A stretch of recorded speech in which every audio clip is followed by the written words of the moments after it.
The patients had an MI. They have an elevated troponin. They had an ST segment elevation, one of the two. What are the complications that they may incur on top? What is the insult to the injury that these patients, what more than a heart attack then could these patients possibly develop? And there are quite a few things that we should be aware of. Fortunately, most of these are rare, but we need to be aware of them because if they do develop in the patient in front of us, we need to know how to manage it. So arrhythmias.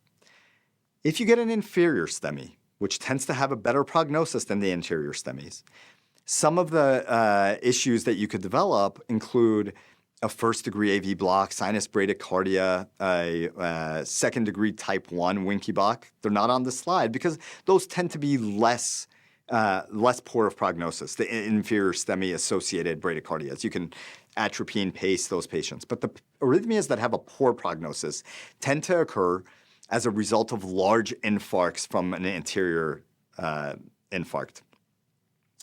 And the types of arrhythmias that you may see include a second-degree type 2 or a third-degree AV block. We're going to talk about both of those in greater detail, but just recognize that both of those rhythms require pacing. They don't respond to atropine, and they can progress into worsening AV blocks, and the patient can have really poor outcomes as a result of them if they're not getting their pacer. And then you can see some tachyarrhythmias in addition to the bradyarrhythmias. There are some bundle branch blocks and hemi blocks that can result as well. Pump failure mortality, that is a severely damaged myocardium that now goes into cardiogenic shock. Cardiogenic shock in association with myocardial infarction can have mortalities as high as 85%. This means that they have infarcted off a large amount of their left ventricle, and these patients do have high mortality. The way that we treat them is the same way that we treat CHF. We're going to give them the aspirin, we're going to revascularize, but you're going to treat them as CHF, and they're going to need pressors, typically in the form of levofed, dobutamine.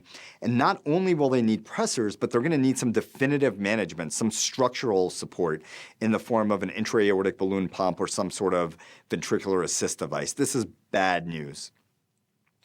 Other early complications include papillary muscle dysfunction. This can result from not even large infarct territories. There can be small infarcts that specifically target the papillary muscles, and that papillary muscle dysfunction can progress out to full-on mitral regurgitation with papillary muscle rupture down the line. These patients also don't do well. They can also come in shock, and you treat them the same as we had already discussed. In terms of patients that don't respond to your therapy, if you get you're not going to see the cath lab patients, so we're not going to discuss what happens when they don't respond to cath. But in the patients that you're thrombolysing and they don't improve, their chest pain doesn't improve, their ST segment don't go down the way that you want them to, you don't get that idioventricular rhythm that you're looking for. They still look bad or they're getting worsening pain. The most important thing to know is you do not redose lytics.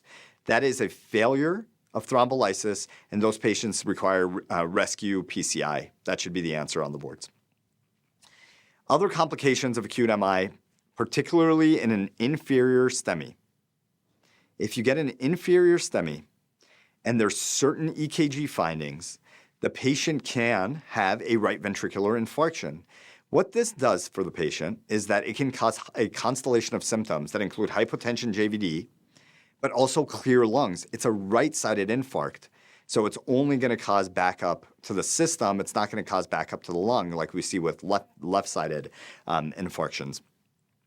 These are the patients that we typically say do not give these patients nitro because they can become hypotensive, they're preload dependent. If you do happen to get someone who gets nitro, say the paramedics gave the nitro, say you gave the nitro, and the patient starts to get hypotensive, these patients respond really well to fluid. They just need a little bit of preload, and they'll get better most of the time. They'll get pressors if they're not responding to the fluids. Here's an EKG example of a right ventricular infarct. I'm just going to briefly talk about some of the findings. Here we go. Lead 2, lead 3. Usually, they'll describe lead 3 ST elevation being larger than lead 2. So that's one potential predictor of an RV infarct. And then if you get an elevation in V1 and a depression in V2, then that is pretty specific for an RV infarct. So they may show you these findings on the EKG to try to clue you in.